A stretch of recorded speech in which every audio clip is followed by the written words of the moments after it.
गणपती बाप्पाचं विसर्जन झाल्यानंतर त्या बाप्पासोबत काही प्रसाद सोडला जातो आणि काही प्रसाद जो आहे तो एका पिशवीमध्ये सगळ्या घरांचा जमा केला जातो आणि सगळा प्रसाद जमा केल्यानंतर कोणाच्या तरी एकाच्या खळ्यामध्ये बसून ह्या सगळ्या प्रसादांना ना एका एका प्लेटमध्ये फळं जी असतात ती चिरली जातात. लाडू, मोदक हे सगळे एका प्लेटमध्ये काढलं जातं आणि त्यानंतर सगळेजण एक एक करून ताट आपल्या डोक्यावर घेऊन सगळी या वाडीमध्ये फिरतात. वाडीमध्ये जेवढी घरं असतात त्या सगळ्यांच्या घरामध्ये जाऊन हा प्रसाद सगळ्यांना एका प्लेटमध्ये दिला जातो. विसर्जनानंतर हा असा सार्वजनिक प्रसाद वाटण्याची मजा सुद्धा एक वेगळीच असते. सगळेजण घरातून येतात एक प्लेट घेऊन आणि त्याच्यामध्ये हा बाप्पाचा प्रसाद.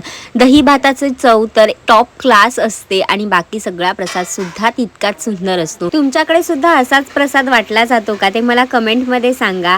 आणि इथे माझा सुद्धा प्रसादाचं ताट मी तयार केलं आणि सगळ्यांनी मला छान असा प्रसाद दिला आणि मग पुढे जायला निघाले. चला आत्तासाठी बाय.